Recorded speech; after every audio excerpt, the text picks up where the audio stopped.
can listen to us on Twitter, Apple. Did I say Twitter? You can't listen to us on Twitter. To us on Twitter. We have links to our pod on Twitter where you can listen to us at YouTube, Apple, Spotify. That's my line, there you bro. go. There we go. But hey, this was a great show. This is what we do, man. We have fun. Come have fun with us. Maybe we'll bring you into a chat room and get that going or something. But give us ideas, guy. We want this to be a back and forth. So.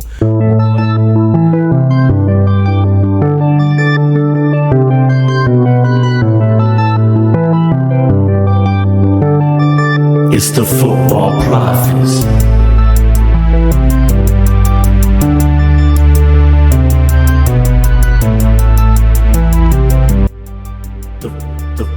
The Football Prophets.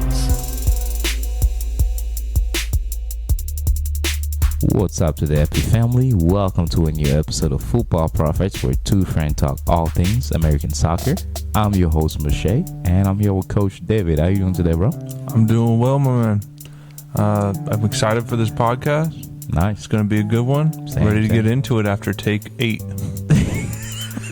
Well, you always got to let everybody know, man. No, this is going to be a good one. We took a little extra time today. We're about 45 minutes late from our normal record time, just so that we can make sure we got our audio right. Yeah, because the last episode being probably it wasn't great. It was our worst recording, but our best watched video. Yeah, which killed me. Yeah, I was like, man, if only these people could have heard the good sound.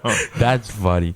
But all right, we have an amazing show today as always. We're going to cover the game of the weeks, and then we're going to talk about every other game. And for today, the game of the week that we went with is going to be what we thought was going to be the greatest team of all time that will be undefeated forever. St. Louis broke our heart yesterday. I think I've been saying it all season long. That they've only been playing bad teams and getting a bit of luck. Like, they've been crushing bad teams, but they have 3 games against Minnesota, then Seattle and Cincinnati.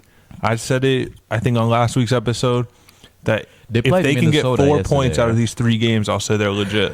But also, they didn't lose to Minnesota in a bad fashion. It was a penalty kick. It was a penalty. It was a good game back and forth. Yeah. Not a lot of shots on target. But we'll get into that as we get into the actual. The second game is actually a game we went to see. Second game of the week is a game we went to see. We went to see our neighbors here, just Cincinnati, FC Cincinnati, that played Inter Miami. Pretty good game, man. The pizza was kind of was a little trash. That's your big game review? That's my big good game review. Bad pizza? Yeah, the pizza, it was cheese with pepperoni. There was no dough. It was just cheese. All right. Some people like cheese, but it's all right. All right, that's going to be for our part 1. Part 2, we're going to touch on the Concacaf Nations League. We're going to talk about some games, and we'll go ahead and to move on to our third part, which is going to be other business. We're going to touch on Child Protégé, and we have a few more things there that Coach David is going to open up for us. But other than that, that is our show as always with the 3 parts. I'm going to go ahead and pass the ball to Coach David, who's going to open us up with that St. Louis, Minnesota game and talk to us about it a little bit. Yeah, so that game, St. Louis playing at home versus Minnesota. St. Louis were a perfect 5-0 going into this game, and Minnesota remained undefeated but did have a draw. There's only 4 going into this game week. There were only 4 undefeated teams left in the league: St. Louis, Minnesota, LAFC, and Cincinnati. 3 of those teams remain undefeated. Yeah. St. Louis did not. It was a 1-0 loss off of a penalty kick converted by Amaria. It's a well-done penalty, by the way, just perfectly placed. And it was a clear-cut penalty. But leading up to that, like I said earlier, there wasn't a lot of shots on target this game.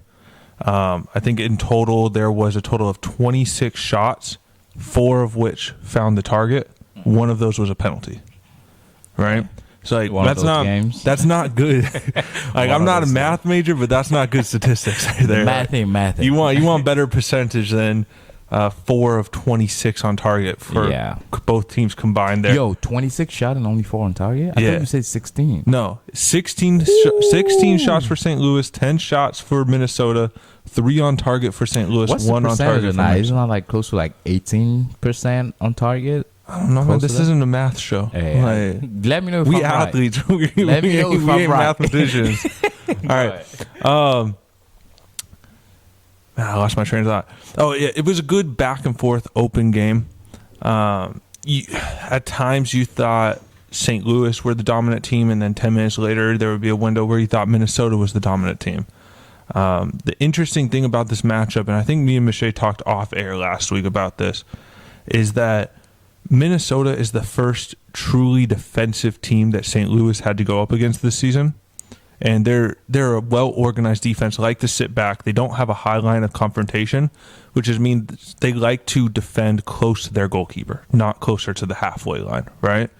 So that means teams have to break them down. If you have two blocks of four, so your four midfielders and your four defenders defending low, closer to the goal, you don't have those runs in behind that St. Louis has been thriving off of, right?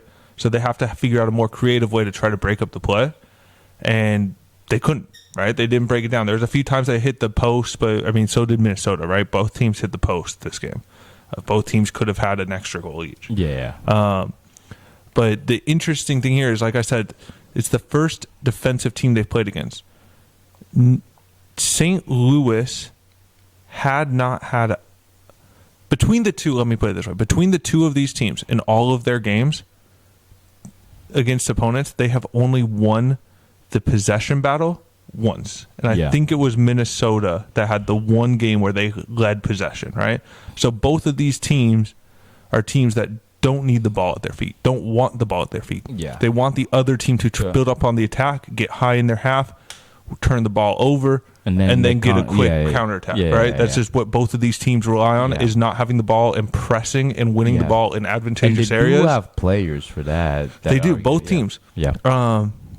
But like I said, so that couldn't happen, right? Like if you have two teams that don't want the ball, one team is going to have the ball. That's just how this works. Yeah. So St. Louis ended up possessing the ball most of this game, 55% possession, and they couldn't do anything with it. They couldn't break down the line. Once Minnesota got organized defensively, they couldn't break them down. Their only odds were off the breakaway. Because they leave off of that, they're poor off they're tactical on how to build up. You think that's? I don't think it's a bad tactics. I think it's a personnel thing. Okay. And again, 9 times out of 10, you're going to be able to play off the counterattack, right? So, and they have a team that's built for that. Gioacchini, who was dropped into their midfield role, he is not a great chance creator. Lowen, he likes to play deeper. He's not the best on ball, beat a player, play a dime in on the through ball to a player. That's not his skill set, right? Okay. So neither of those two creative players in the middle of the field for St. Louis are true creative number 10s in this league, like we saw Pizarro against Cincinnati, right? Or Acosta for Cincinnati. Yeah. They play a lot deeper, or like to make the runs themselves. They don't have that ability to beat a player on the dribble, create their space, and then play a little dink to pass in, right? Mm-hmm. And that's just what you have to do when you're playing against a team that's sat deep. So I think it's more of a personnel thing, not a tactics thing. Because 9 times out of 10, which we've seen for them, right? 5 undefeated games. Yeah. If you play on the counter, you can make it work should your tactics be right. And their tactics are right for it. Yeah. But like we saw here with Minnesota, the blueprint to beating St. Louis is just sit back, defend, organize. Which they don't have those players that can break down with defense. Yeah, which is something both Seattle and FC Cincinnati can do very well. Yeah.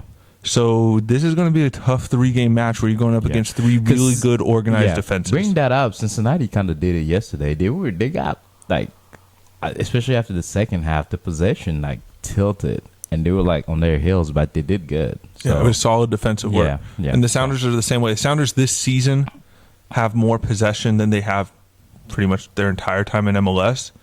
But it's still a part of their DNA. They still have the players to be able to sit back defensively. They're trying to be a more front foot team. But I would assume that Brian Smetzer and the Sounders team is going to take a note from Minnesota here and play a lot more defensively and off the counter. And just let St. Louis try to do something with the ball. Mm-hmm. Because that's the other thing. When you look at Klaus, he is not a player to make those tricky little runs of space. He is a big threat and he needs a big ball passing into the ball. him, Yeah. right? Because a lot of their goals were they were catching defenses by surprise.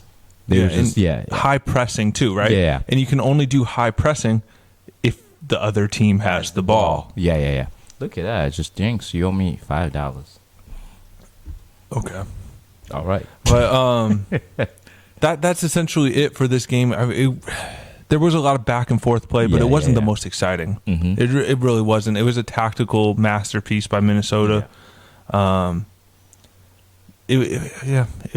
passing wasn't great either. There was, I think, the best passing percentage of this game was 78%. Yeah. Which is pretty low. So St. Louis was at 78% pass accuracy, and Minnesota was at 75. It was a tough midfield game. Yeah. The midfielders probably hated this game. And that's the other thing. So Minnesota did this without, in my mind, probably not their best midfielder, but their most important midfielder to the success, Robin Lod, who is coming back from international duty with Finland, I believe. I think he's Finnish. Yeah. And he just wasn't feeling well. I don't know what that means. I don't know if that means he was feeling sore or if he caught COVID or what. But so he wasn't feeling well from the international break, so he didn't play. So they did all of this without probably their most influential number 8. Yeah. And again, they're doing this without Reynoso, who hasn't showed up this entire season too.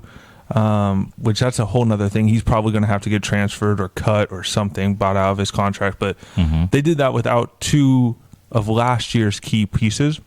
And without 1 of this year's key pieces. Yeah. That's impressive. They're a good team. Yeah, they are for sure. Definitely on you with that. So what's your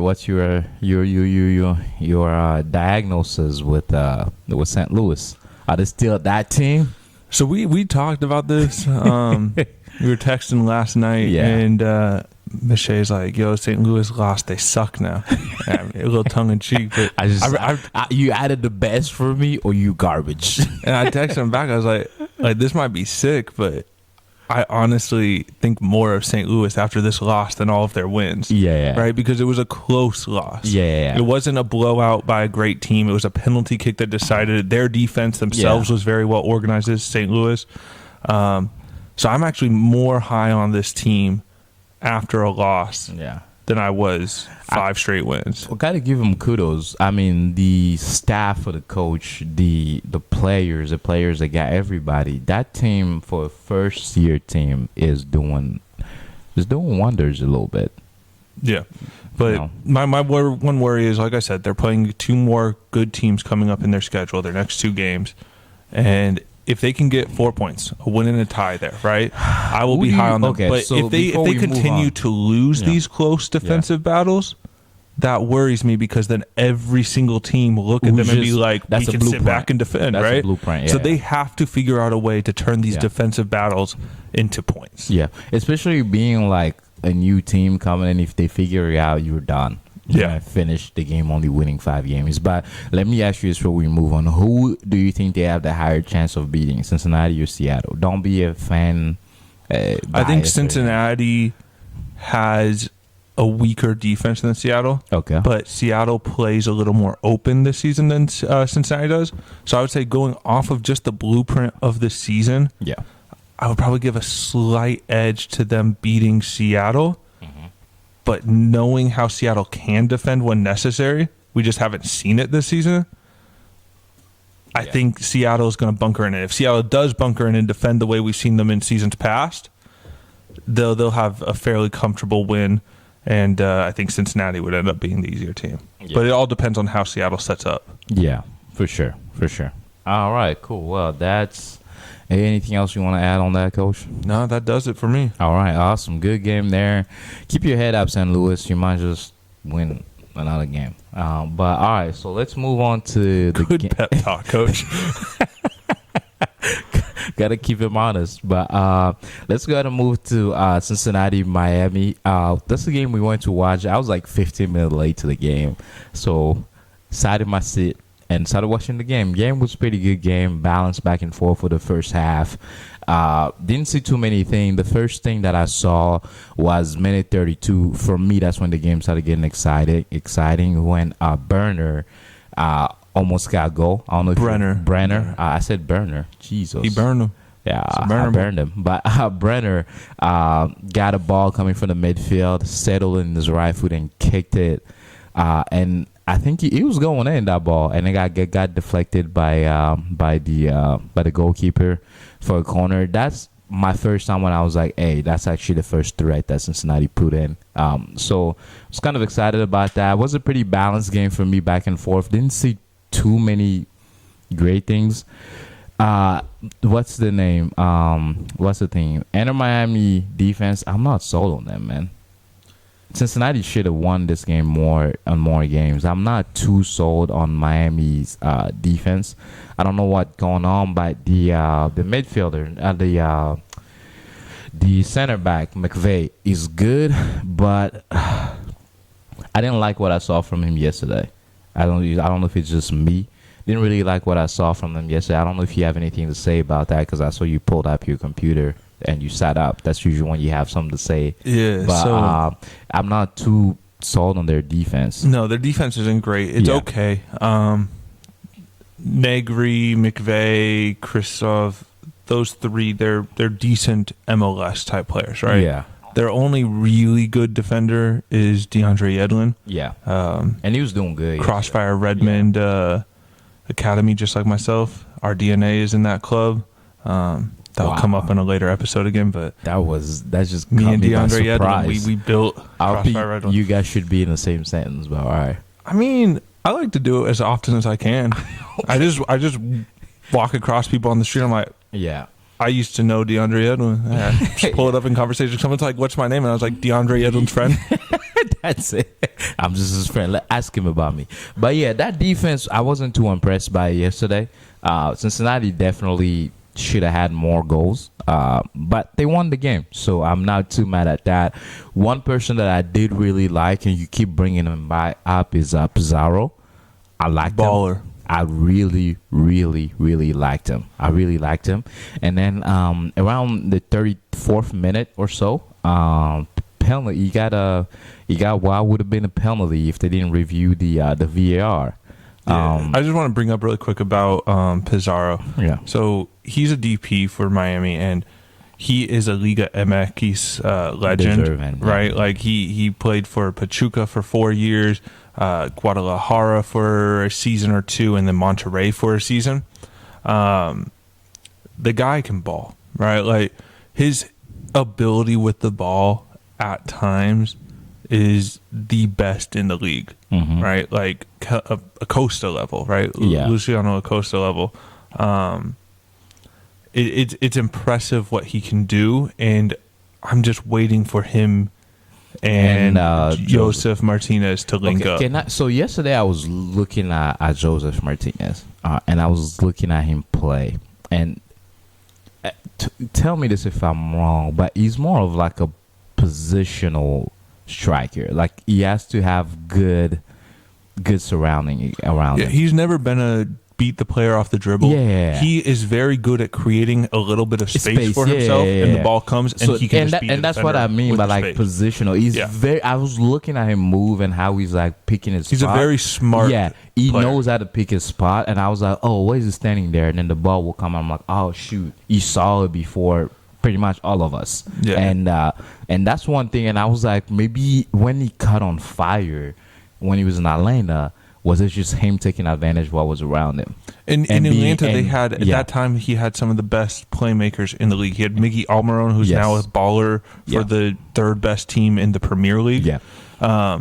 So he had very good pieces there, which is what makes me happy with this Pizarro combination. Because Pizarro, he's not a Miggy Almiron type of player, like level of player. Yeah. But he's that similar mold. Yeah. Just doing it at a slightly lower level. Yeah.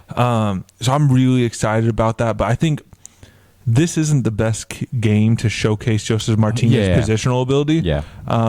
If you're interested and you want to see what we're talking about here on how he kind of creates that separation and makes those late runs into the box and knows when to stop a run. Watch his Inter Miami's game against New York City earlier this season. He didn't score, but he kept getting in those positions, and he probably could have had 3 or 4. Isn't that that game that we said he should have scored? Yeah, and he did score, and it was offside. Yeah.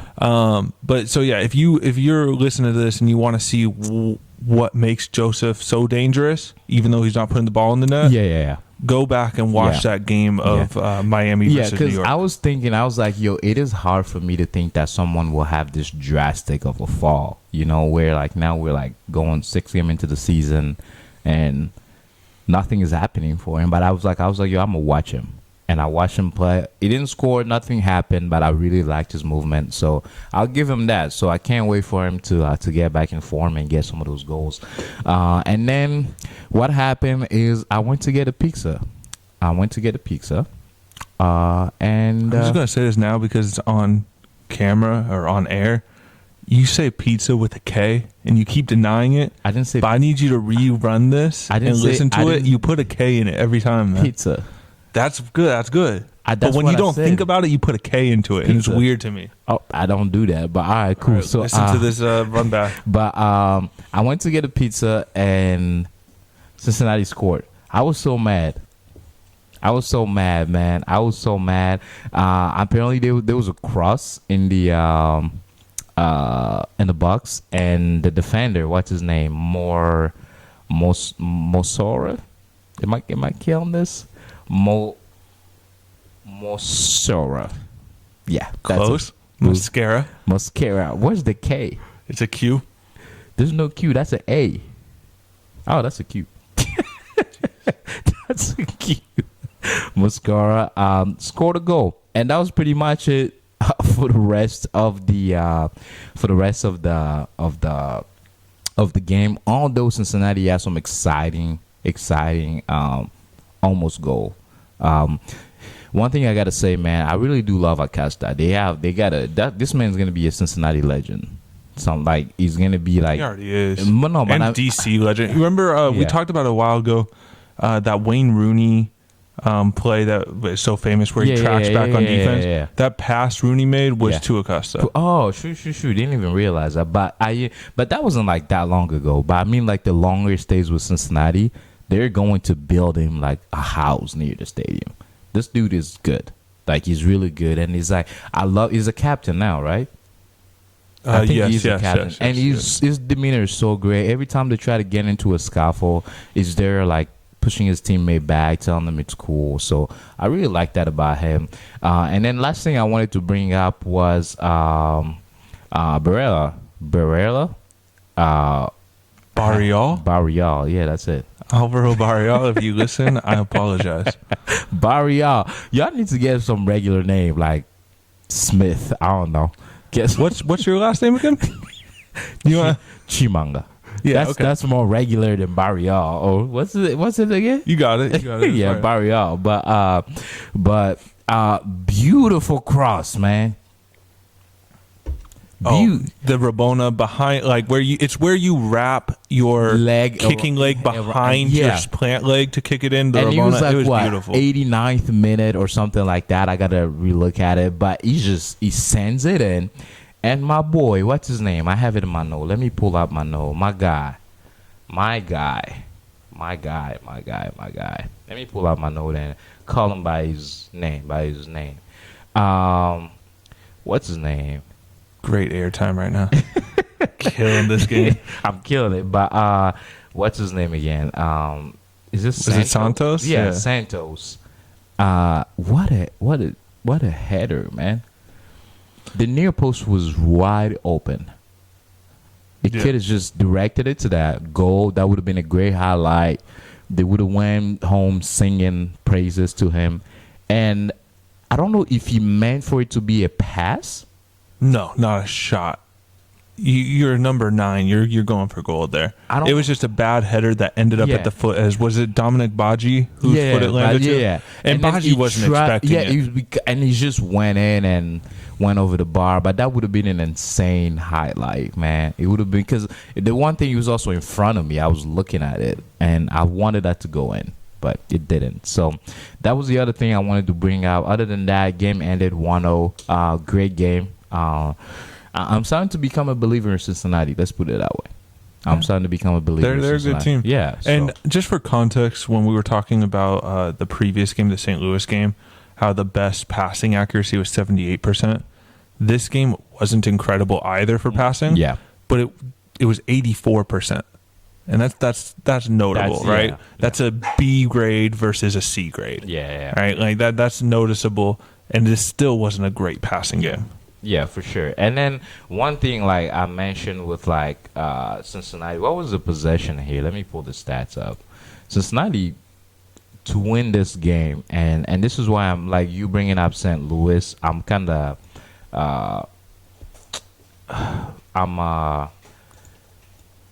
not excited about it because the possession game, Cincinnati did not dominate like that.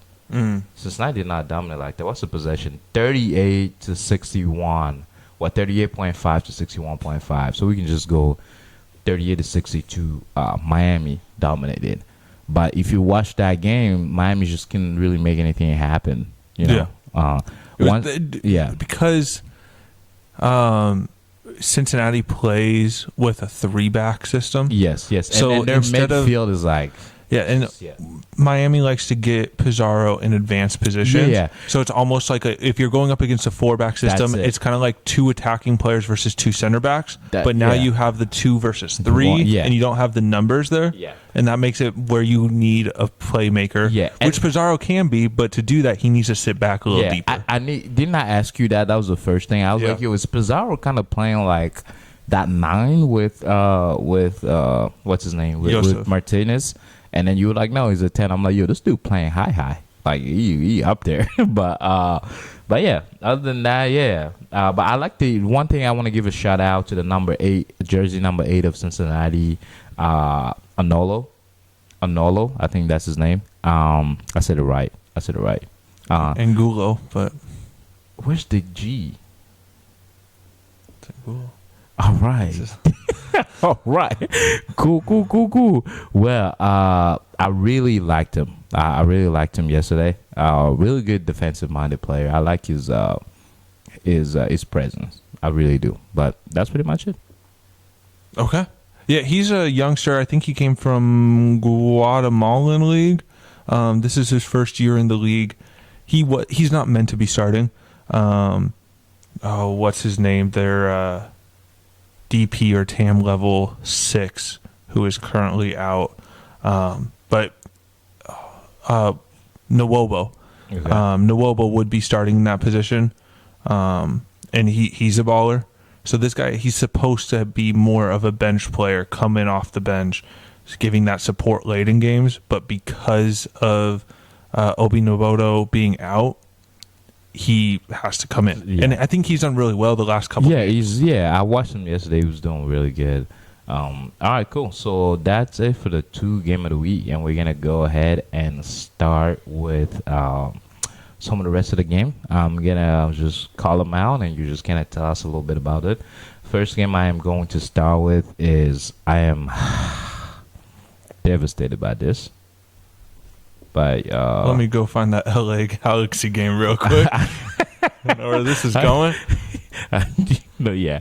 Well, it looks like your team beat my team, so emphatically. But so 2-1 win for Seattle in LA, which is a big thing there.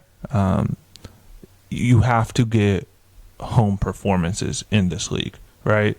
Is playing on the road is so difficult. Yes. For all teams. Yeah. That you really need to make your home a fortress. Yes. And if you drop points, even though it's against a very good Seattle team at home, that's almost unexcusable. LA needs to get a tie there. Yeah. But what I will say is this revolution of Leo Chu and Jordan Morris. Jordan playing the 9 and Chu playing in Jordan's typical position.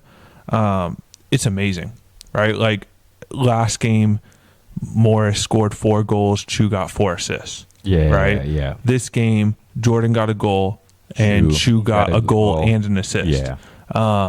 Didn't I give him praise last episode? You did. I was like, yo, this dude is really. Isn't he playing? He's not meant to start, right? He came in as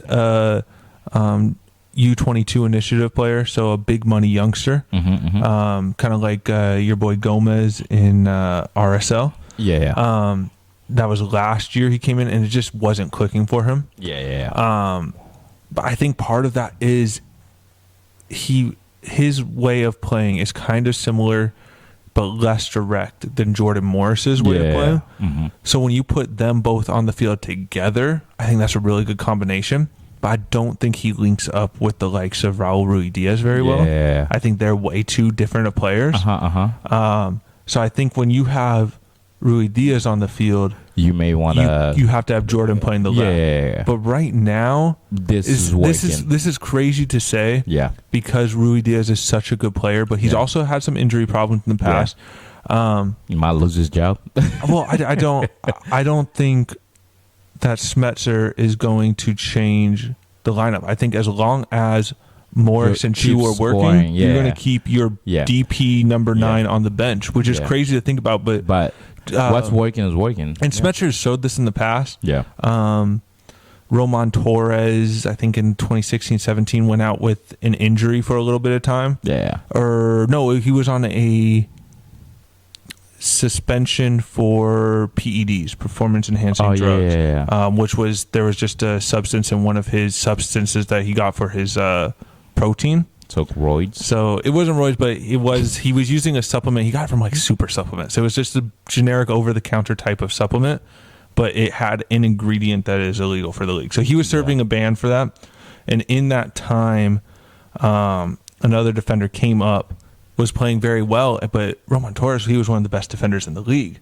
So when he got back from his ban, you expect him to come back in, and Smetzer is like, no, you're going to be a bench player for the rest of the season for as long as this is working. Yeah, for sure. So Smetzer showed that he's fine having a big name player sit the bench as long as something is working. And this Morris-Chu, that's the goal. Yeah, Morris-Chu duo is doing really good. And I just want to say, if this man keeps scoring, give him the golden boot. Don't even wait. Just give he's already there. He's what, 8 goals in 6 games? Yeah, and then Chewy, 5 assists now? Because he had about, 4? 4 last game. Yeah, so. I don't think he had another one this season. But, no, that was a good game. It was a fun game to watch. But let's move on. All right, let's go ahead and move on. We're going to go ahead and go to the, looks like Atlanta won a game versus the Red Bull New York. Let's go to that. Yeah, so this game was 1-0 for Atlanta. And the goal was Giacomakis, who we're just going to call Gigi.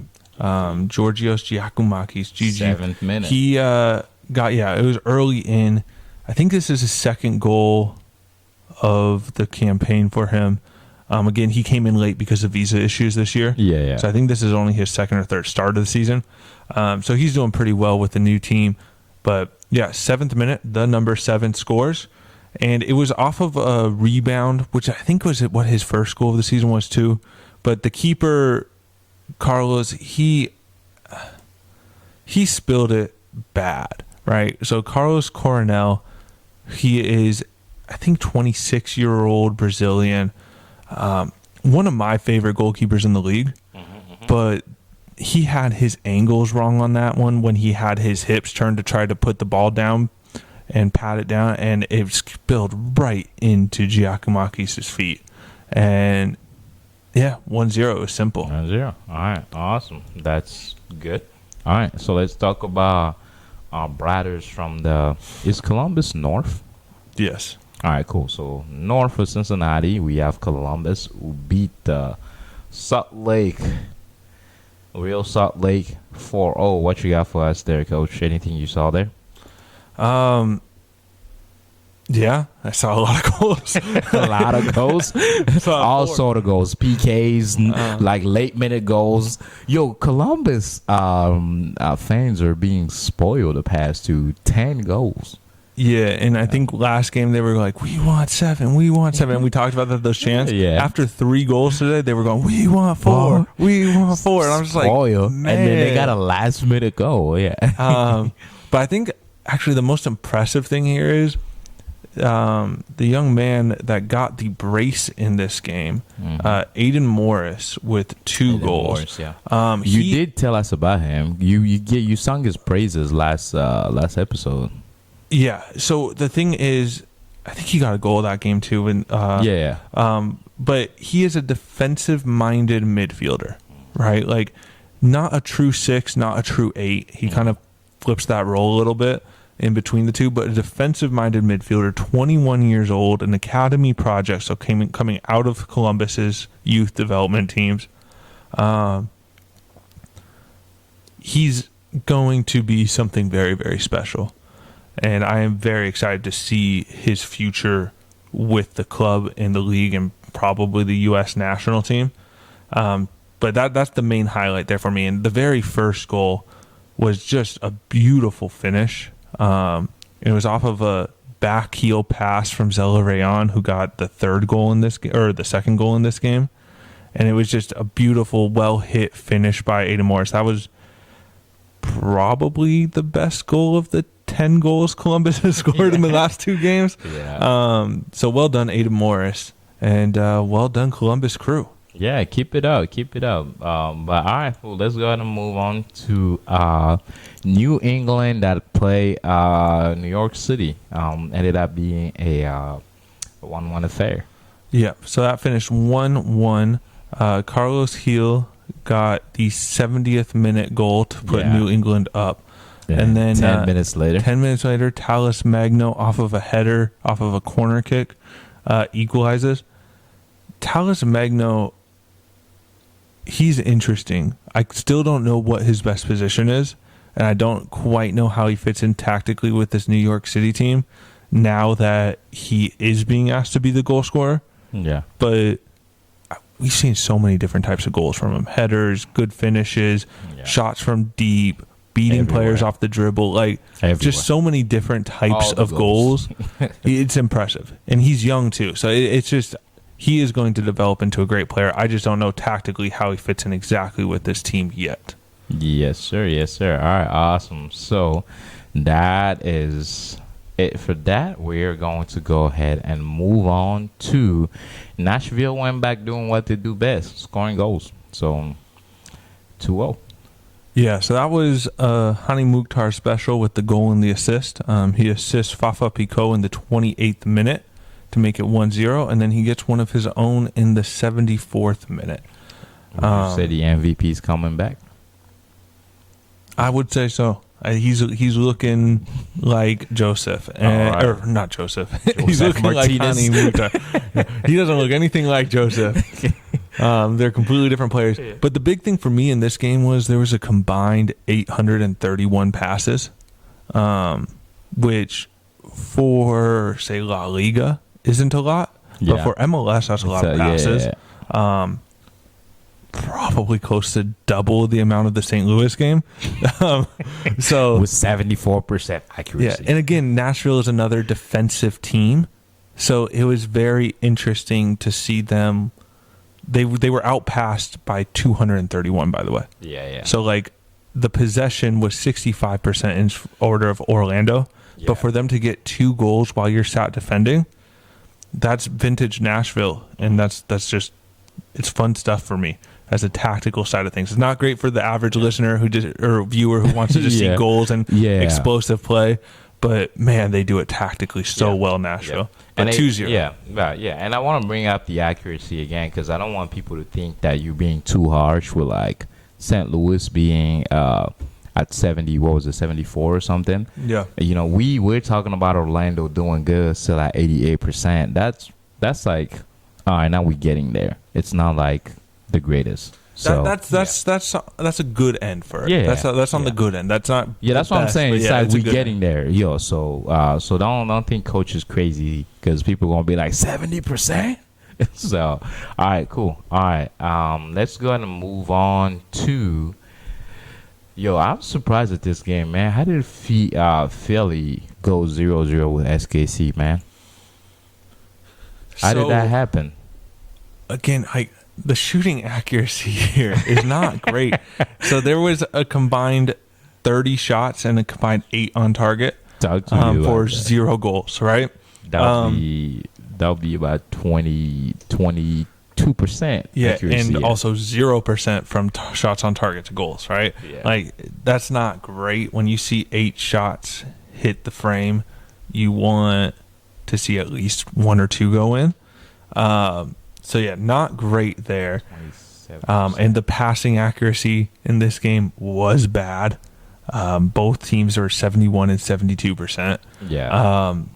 Possession was pretty even, 51-49. Yeah. It was just an ugly game. It was one of those ones where, like, I had it on for maybe about 5 minutes. I was like, yeah, I'm going to catch the highlights of that later. I don't need to watch this whole Those are game. games where the coaches are like, what's going on? Yelling from the lungs the whole time. Yeah, but if I was SKC, I would be very happy with this. That's what I would. You're on the road to Philadelphia, who are a great team, Bro. and you are not, and you come up with the 1 point on the road. Yeah. You got to be thrilled with that. Yeah. I mean, Philly's a good team. I thought it would be like a 2-0 affair or something like that. But yeah, let's go ahead and move on to Toronto and Charlotte. That went 2-2. So looks like this was fun. The first half belonged to Toronto and the second half belonged to Charlotte. Yeah, so Toronto. Didn't they get my boy, what's his name? Sean? Is it them? Sean Johnson. Sean Johnson, yeah. So they Still getting scored on. Well, here's the thing. Jesus, you go up 2-0 in Yeah. the first half, you should walk away with a win, right? Yeah. But to allow 2 goals in the second half. Wasn't this an issue since last season? It was an issue since last season. It's an issue this season. They shored up their defense. They brought in a new center back. Yeah, They brought in a new goalkeeper. Yeah. Matt Hedges, who they brought in at center back, was one of the best center backs in the league. Yeah, Sean but- Johnson, one of the best goalkeepers in the league. Richie The Larea, a second great you player. walk into that Toronto facility, you forget how to save goals. So there comes a point where it's not the players, Yeah. right? There's something wrong with the tactics of Yeah. the coach, where if you are going up 2-0 in games And and losing. consistently losing or tying, tying at least, yeah. you are not having the right end game tactics. Yeah. You are not setting your team up correctly, and that's something he's going to have to look in the mirror or get a new job,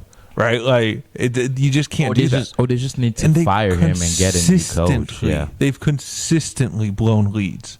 And he Over the always last year and a looks half. like nothing is happening. I don't know if you ever seen him, like the coach. He'll always be like chill. It's like, bro, do you realize you just got scored on?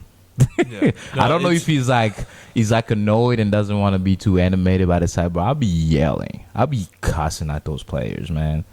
Although we don't cuss in this show, you know. Yeah, no, yeah. Something needs to change at Toronto because they got the right players in and they're not getting the right results. Yeah. But 2-2, I want to go really quick. For Bernardeschi, Yeah. Italian superstar, in the 6th minute, he hit an Olimpico. This was a very windy game. Yeah. So actually, it's probably worth noting that all 4 goals were scored on the same goal, which was in the direction that the wind was blowing. Yeah. right? Okay, so that might play a factor. So wind did have a factor because in Bernardeschi's goal, he hits an in-swinger from a corner kick. So the And- in-swinger means the ball is curling back towards the goal. Yeah. And the wind catches it and puts it into the back post, and he scores off the corner himself. Yeah. Which is what we call an Olimpico. And then Michael Bradley got one in the 44th minute, not an Olimpico, a goal. Ben Bender got in the 50th minute, and Yuzwiak got one in the 70th minute. Yeah. And that's pretty much. I'll be so pissed, man, if I was a defender or anything. But yeah, let's go ahead and move on to Chicago Fire and DC. I really thought DC was gonna win this game. I DC was pretty has a confident this good would be a start. 0-0 For real, tie. DC had a good start to a season. It was either going to be I was 0-0 or hoping 4-4. It was going to be a tie, but I didn't know which way it was going to 10-10. go. Well, Chicago's put up quite a few goals this season and allowed quite a few I still goals. don't trust them. No, you shouldn't. They're bad. But both I of trust these teams are Benteke bad. more than I trust them. But yeah, so not a lot to say here. We can get kind of nerdy and go into the stats, but wasn't great. I mean, 62% accuracy. Let's for move passing. on, bro. Let's go to another game. 62%. Let's go to another game. I don't even know what you try. We're going to another game, man. Let's go to Dallas.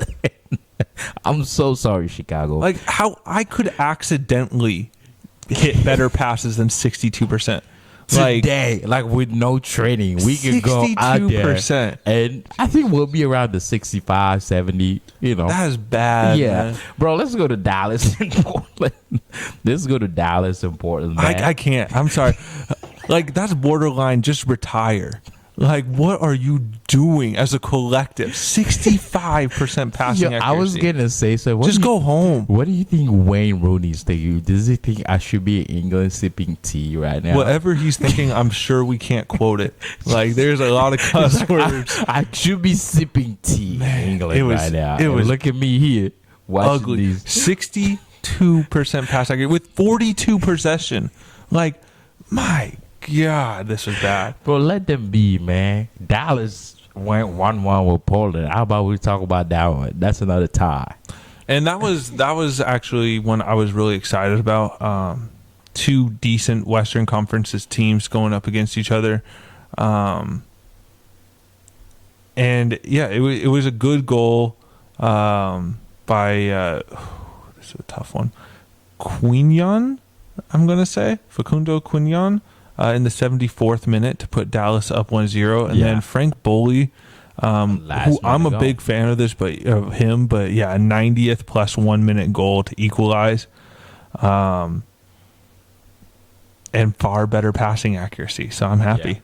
Yeah. I'm happy. He was a substitution, right, Boley? Yes, I think he came on for Niasgoda, but Okay. I don't have the sheet up right now. Okay. I'm not going to look it up. But yeah, I was really hoping Ferreira would score so I can get some points into my my game. He's part of my... He is. You got 0 points this week. Not a single one of your 5 players got a goal or an assist. I know. That's why I really hope Ferreira right now, I have 22 points on the season. Where am I you have at? 12. You got to step it up, man. It's not like I can go and start scoring myself. It's the players. You need to go to all these games and start cheering them on, man. Yo, you part of my team. But yeah, let's Give go that and move famous on. pep talk of yourself. Yeah, hey, do better. we gonna score. Do better. If you just put the ball in the net, we just gonna score. That's how it is. But all right, let's go ahead and move on to. We already talked about this game, so let's go ahead and talk. LAFC and Colorado. Wow, 0-0. Yeah. So 0-0. Colorado can be a really tough place to go and play, but you would have expected a team with Carlos Vela, Buwanga, Ilie Sanchez, Tillman, Acosta. You would expect them to get one. At least one. Against a backline of Abubakar, Maxo, and Wilson. Yeah. Like, come on. You gotta put one in the net. Accidental goal. And Yarbrough's their keeper too for Colorado, who I was very high on like 10 years ago, but he never developed into a good goalkeeper. So just the fact that you can't get one. But hey, they stay undefeated. They're one of the 4 or 3 undefeated teams still. Gotta be so undefeated, well done, man. LAFC, I guess. San Jose. This is Houston. Looks like this was just everybody was just Oprah. You get a PK, and you get a PK. Yeah, so and you get a PK. I can't remember her name now, but the referee, she was left with an impossible task. She awarded 3 penalties. I'm sorry, I just thought of something I was gonna say. What's the name of we did like the 40-page review. Gio Reyna. Or Claudio. That was Claudio Reyna saying women referees what does should he never think ref. it is? Yeah. He probably wasn't watching. But she gave 3 penalty kicks, which watching this game, you could have told me, like, I could be convinced that there shouldn't have been a single penalty, and I could have been convinced that there should have been 5. Right? Like, so I guess she split the middle and did a good job there. Yeah, 3. You can't get 2.5, so 3. Yeah. But yeah, Christian Espinoza who's been phenomenal this year, and he was by far San Jose's best player this game. Yes, for sure. Before the 2 goals, well, I guess not before the 2 goals. His first goal came in the 7th minute, but regardless of the 2 goals, he was by far their best player. So he put 2 penalties in, and then Amin Bassi, who is on that magical Moroccan national team, converts a penalty, which is his 2nd of the season, both off the spot, and 2-1. And that was a very late game for me to stay up for, 10:30 East Coast time. Great. And at least I got some penalties in. I was watching that movie on Peacock called Are You Here? When you were doing that. That's dope. I love your level of commitment. Yeah. I did watch other games, but yeah. All right. Are You Here? Is that with Owen Wilson? Who? Okay, never mind. Oh yeah, it is with Owen Wilson. Yeah, you know okay. that, I love that movie. Yeah. Oh shoot, no. Where he's like a news recorder. Yeah, or a reporter, like weatherman. for the weatherman. Yeah. That's a good movie. Oh, look and at Zach that. Galifianakis. Yeah, that was funny. That's a good movie. Like his dad passes away or something. That was funny. But all right, cool. That's dark. That's the only thing I remember. His dad from the passes movie. away. Funny movie. Yeah, funny movie. But all right, cool. Let's go and move on to the last game. We saved the last for the best. The last for the best for the last. I think that's the same. The best for the last this time. Vancouver giving us. This was the most goals scored yesterday, I believe. 5 goals. Yes, it was. And this was a Canada affair with Vancouver and Montreal. Yes, and I clicked on the wrong game. I don't want to go back to Sporting's game. Nah, I can pull it up here. All right. There. Yeah, maybe you pull it up because I'm all over the place right now. All right, cool. There we are. All right, 5-0. Yeah. Vancouver. Oh, we're so good at this podcasting thing. We're killing it. So Vancouver is on one right now. They just got last week a last minute, like literally 5 minutes into extra time, or added time rather, equalizer against a very good Minnesota team. And now they put 5 up on an okay Montreal team. Yeah. Right. But yeah, I mean, we'll just quickly go through it. But Brian White got one in the 38th. Well, actually, this is something I want to point out. We talk about this all the time. Montreal went very early and got themselves a red card. That's And last man, dumb. sometimes getting a red card can open up the game for you and allow the team that got the red card to actually play better. Mm-hmm. But that's not the case here. They didn't get their tactics right when they tried to switch their shape. And I think it was a double yellow even. I think he had 2 yellows this game, which that's what blew my mind. He gets one in the 11th minute, and then literally 12 minutes later, it's like, oh yeah, I'm gonna just get another one. I'm the last man. To get standing. 2 yellow cards. Yes, you do not. So defenders, if you're not 100% that you are going to get the ball first, do not slide. If you're the last player, don't. It doesn't always end great when you do that.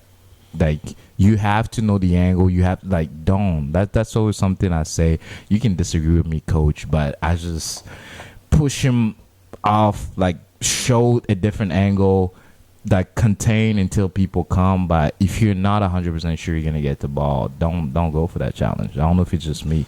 Yeah, no, I fully agree with that, and it was not great defending at all for anyone on this Montreal team, because after that, like we said, 5 goals. White got his in the 38th minute. Beecher got one in the 43rd and 59th. Julian Gressel got his in the 45th minute, and then Ahmed got one in the 48th minute. So really, they put on the brakes in the second half. They sped away to 5 goals there. 48 minutes to get 5 goals. That's crazy. Do yourself a favor. Go watch the highlights. It's entertaining. You don't see said many games like I this. think the last goal was on the 59th minute. 48th. No. Oh, 59th. Yeah, 59th. You're right. Beecher's goal. Beecher's goal. Yeah, 59. Man, you slagging, man. I am. You gotta watch more of these games. It was a late night and early morning. All right, cool. All right, that was our last game for all the games that we covered. So we're gonna go ahead and take a quick break, and then we'll come back for our second part. All right? Yep, sounds good. See you in a little bit.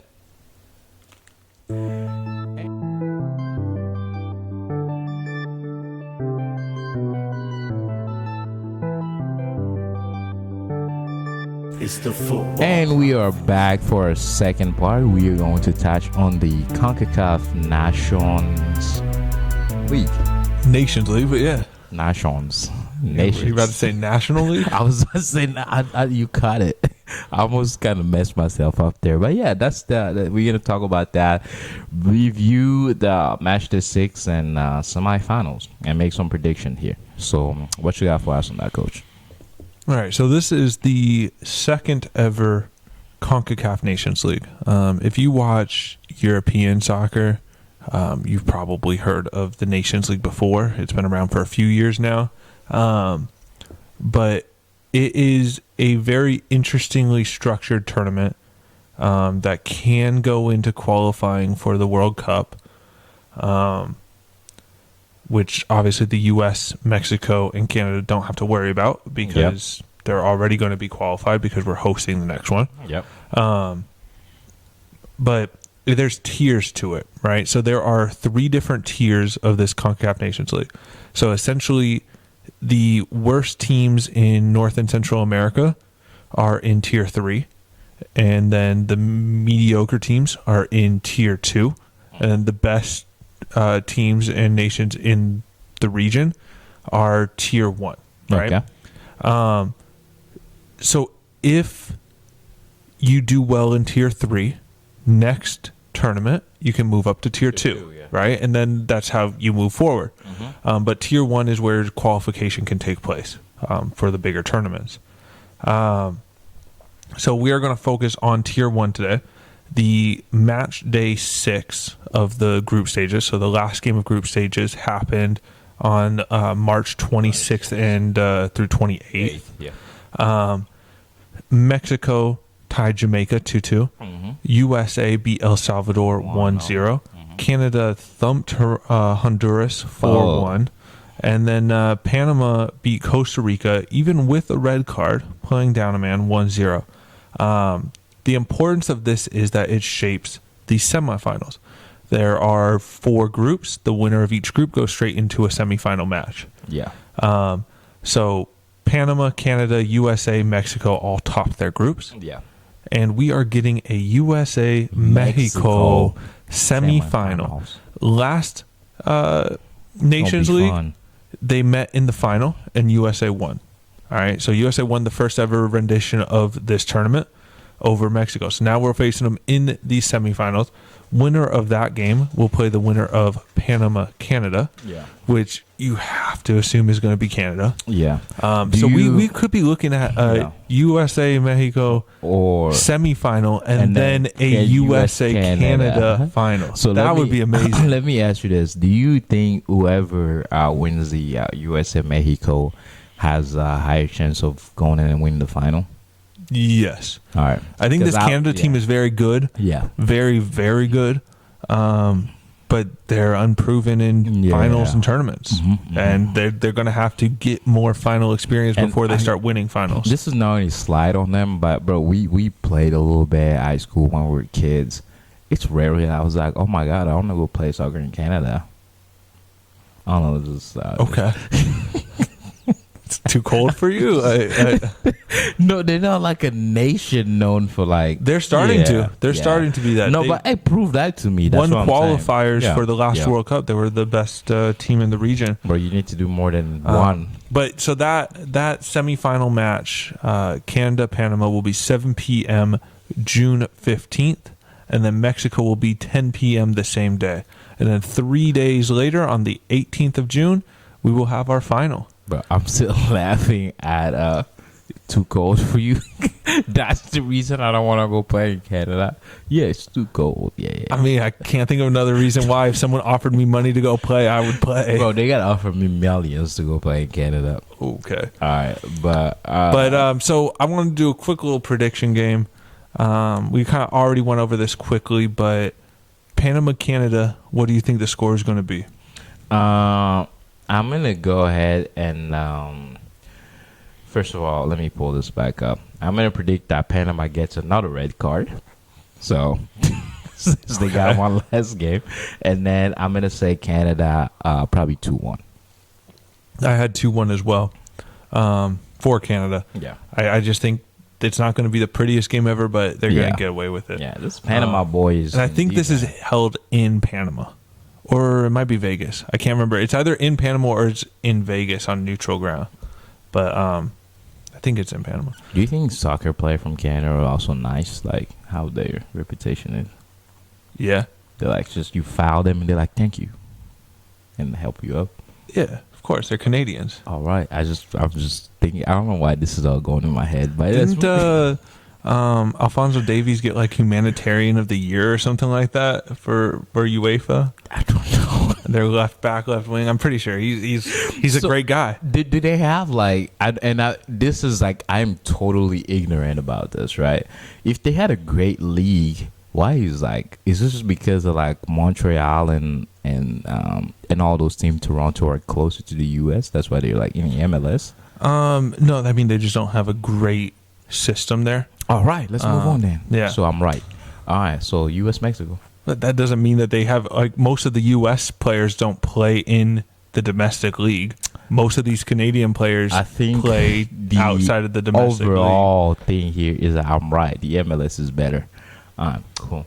We covered the MLS. Yes, the MLS is better than the second division pro league in Canada.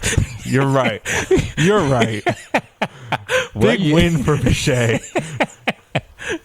All right, let's All right, USA Mexico. Yeah. What you got for that game? What you think's This is gonna be. Whoo! I think this goes to like overtime and PKs, man. No, I got this 8-0 USA. You Put gotta it in be your out your paper right mind. now. USA all day, every day. 8-0. I hate Americans, man. Why y'all like this? Watch the first goal come in like the 97th minute. Why y'all America, greatest nation at all things we do? No, man. I think USA.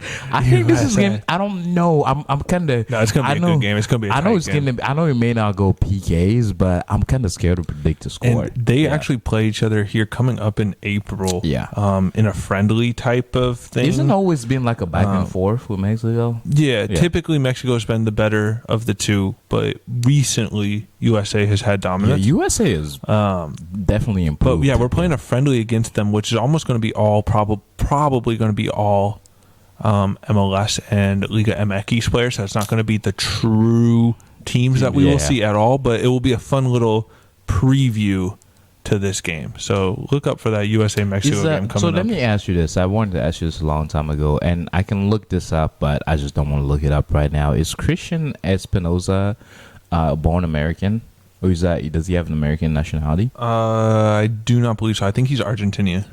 Okay, cool. The San Jose player? Yeah, I think he's Argentinian. Okay, cool. I was gonna look it up just to get it because I was like, yo, we can get him, put him like on the bench like as a ninth if Bulgarian plays. I think that's it. And that was actually where we're gonna save that for a later. We'll save that for later Topic. All right, cool. So, yeah, you're right. But we can bring it up now. Why not? We can put it into this part. It is actually the very next one after prediction. So let's just bring move on to it. Yeah. So June is a little bit of a way from now. There is still a lot of rumors saying Balogun will commit.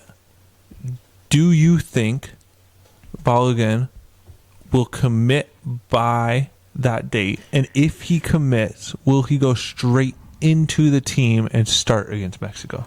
I think he's more excited about the World Cup. But if I'm him, I'll do it. So I'll do it. I mean, if I'm him, I'll do it because it gives me rapport with the team, and we get to play in a big competition. So it's a good time to prove yourself. I am going to hit the hammer on that, and he will, and he plays. And I'm saying this because I hope he plays, and I hope that he scores 10 goals. And when he celebrates, he takes his USA shirt off, and there's like a England shirt with a cross, and then he takes that off. There's like a Nigerian shirt with the cross saying, "I did not want to go there, no way," and then puts all the shirts back on and gets like a yellow card for it, but it's still a good You celebration. get like 8 yellow cards. How many shirts is he taking off? I'm just giving him what he can do, but that'll be, imagine he did that. That would break the Twitter. It would be something. Yeah. It would be something. I'm going to go with he does not commit by then. Why? I just don't know if it's going to happen in the next few months. I think it might be down the road I think a bit. he's game But already. if he does commit, I will say he plays and starts in this game. And scores 5 goals. All 8 of US's 8 goals. It's all ball. All of them. Just every 10 minutes is scores. Every single one assisted by 10, Gio Reyna. 20, 30. Yeah. That's the other thing I want to talk about. Assisted by who? Gio Reyna. That would be No, dope. that's the one thing I want to talk about though. In the Matchday 6, Gio Reyna was moved to Central to play 10. Yeah. And he looked really good at the 10 role. Okay. That's his role. Like, he should play there. Yeah. He didn't look good in the earlier game of this same international break playing on the left wing. Mm-hmm. But he looked really good at the 10 role. Yeah. So I would love to see him leave him up continue there. to play there. Yeah. Although I don't know if we're going to continue to play with the 10 once Tyler Adams comes back from injury. But we'll see. We'll see. Yeah, I mean, that's just time to seize the glory. All right, cool. So that does it for our second part. I don't know if you have anything you want to add on that, Coach. No, USA all day, every day. Yeah, but Balogun, if you're listening to us, bro, please commit and do that celebration. I will pay you to do that. All $4. Yeah, $4.55. You forgot that, but yeah. All right, so we're going to take another quick break, and then we are going to come back and finish up the show with our third part.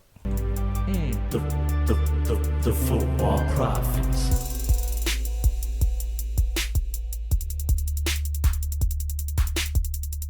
And we are back for a third part here, when we are going to talk all other business, but mostly this is where we highlight some players that we like, some child prodigy, players that are young that can break anybody's ankles at any time of the day. Right. Good intro. I love that.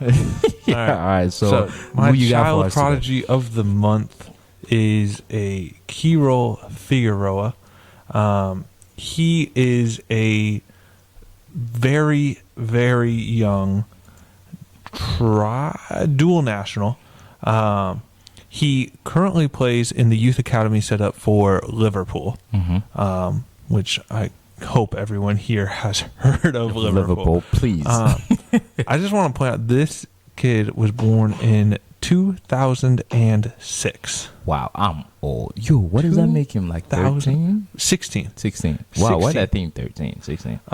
Young kid. He was born in Honduras.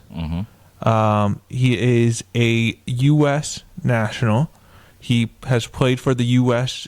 Youth teams. He was in, I think we spoke about the tournament that the U.S. youth teams were in recently. And he was a star player there in the Concacaf tournament, I think at the U17 level. He is an absolute goal-scoring threat, right? Fun highlights. He can score any type of goal. Incredible pace. Incredibly able to get behind defenders. But if you're thinking a Honduran named Figueroa, that sounds familiar. That is because his dad is the legendary Maynor Figueroa of the Honduran national team. Oh, nice. Runs in the blood. Maynor, you would recognize him as a Wigan Athletic player, a Hull City player, and probably most notably an FC Dallas player. He played, I think, a little over, right around 150 games in MLS regular season. So MLS star, Honduran star, center back though, right? And now his son is going to be a star forward. How much of that do you think is his dad knowing what defenders bite at and teaching that into his son? 98%. Right? Like, you love to see that. Yeah. But that's probably a little too much time on the dad because we're doing Child Protégé. A lot of things, like, I love when we bring up dads or family members, but I was actually listening to this. It's like, your dad can only provide you with the advice and the resources. You have to go out there and do okay, I know I got to step and stop. Like, you have to do the work. So I'm going to give him the praise. So his dad probably told him a lot, but I'm going to take down from 98 to like 40 because he did the work. Fair enough. Yeah. I will just point out, though, if you do a quick Google search of him, Keyrol Figueroa, the first thing will pop up is his name, and then underneath that, soccer player, and then dash Maynor Figueroa's son. Yeah. So that is partly what he is known for. Got to prove yourself still, youngin'. Young, incredibly talented 16-year-old. Do yourself a favor. Watch a highlight reel of this kid in the most recent Concacaf youth tournament. I believe it was at the U17 level. Phenomenal player. Which is probably why he plays for Liverpool. Yeah. They wanna own him now. Yes, but we can move on. All right, cool. So after that, looks like you wanted to talk about she just scared me. For those of you new listeners, I have a dog and she likes to hang out under our desk. Yeah, and she just popped up on the show. It just scared me. But yeah, all right. So let's move on. We're gonna talk about Dominic Kinnear. Is that? Wow, you nailed it. I couldn't say it better myself. Dominic Kinnear. There we go. Dominic Kinnear is a coaching legend in MLS. Mm-hmm. He has mainly been an assistant coach with LA Galaxy since he was there for 2017 through 2020. And he was a 2-time interim coach there, too. Mm-hmm. So whenever they got rid of their coach, he would just fill in the role for the rest of the season or until they hired a new one. But he is now currently an assistant coach for FC Cincinnati. I think I saw him He mainly works with the forwards, goal scorers. Yeah. But he has started this this dude is 55 years old? Yeah. And he was, before he became an assistant coach, he was a main manager. He was a head coach for a number of years. For probably about 12 years, he was the head coach. Oh, but he was head coach and then transitioned to assistant coaching. Yeah, but he also played, right? It looks like he does. Oh, yeah, he's played all around MLS and a little bit in Mexico and a little bit at... I'm not trying to be mean, but this is a raw 55. That's very mean. You can't look at a picture of a man and be like, that's a rough 55 in a nice way. That's very hard. I'm stuck on that. Like, keep going. All right. Just, what I wanted to bring up is for the soccer sickos out there, those of you that can't get enough of this sport, that love breakdowns of games, the tactics, how things go about. Dom Kinnear has a YouTube channel now. And I think he also has it on his Twitter. But it's called Talkin' Tactics with Dominic Kinnear. And he breaks down the tactics of every single game. So for me, I love this, right? Because I get to see a top-level coach's view of the game, right? Mm-hmm. If I was an opposing team, I would love this because I get to see exactly how Cincinnati sets up. He works with the people who are going to score on us. So, yeah, I would listen to it. So, yeah, very interesting there.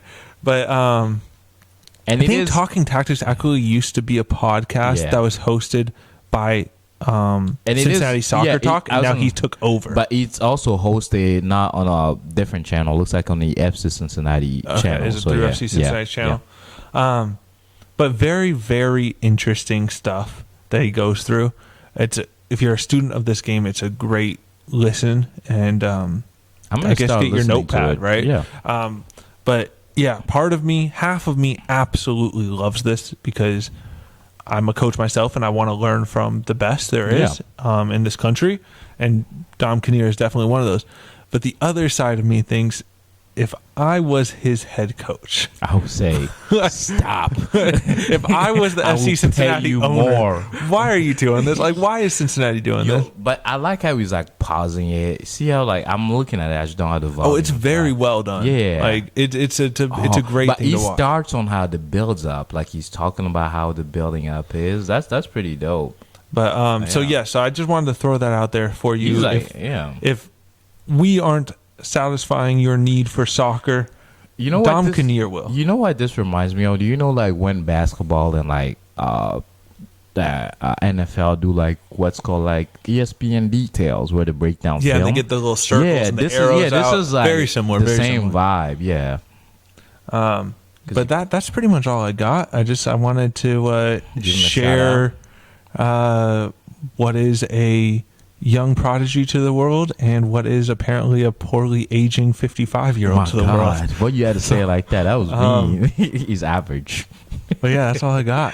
But all right, cool. So that's pretty much it. Pretty good show there. But yeah, all right. So as always, thank you for listening, guys.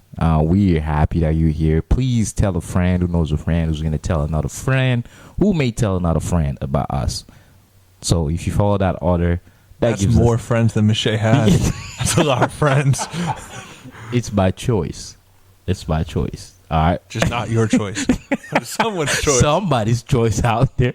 But yeah, so please go ahead and keep listening to us, guys, and always hit that subscribe and like button. If it's your first time listening, we bring you the show and it's really entertaining, and it's always fun to see me struggle saying these names. So so let's do that. But you can reach out to us. We are getting a lot of emails lately and we love it. Please go ahead and keep emailing us. We love when we open our email. There's a few people there. So wherever you are, you want to reach out to us regarding questions, business deals, whatever, come email me. Email us at prophetspod@gmail.com. That is our main email. You can find us on on Twitter at prophetspod. Go ahead and follow us there.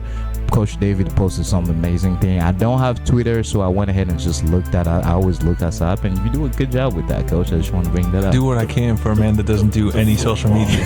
Do what I can. Yeah. And then you can listen to us on Twitter, Apple.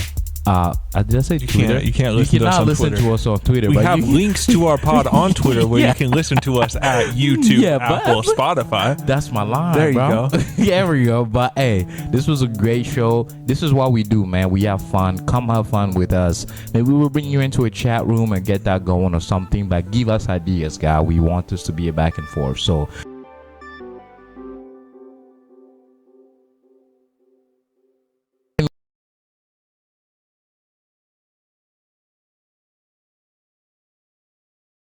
we'll go ahead and let you with that, and we'll see you guys on the next episode. And Coach, I'll catch you next time. Good stuff, huh?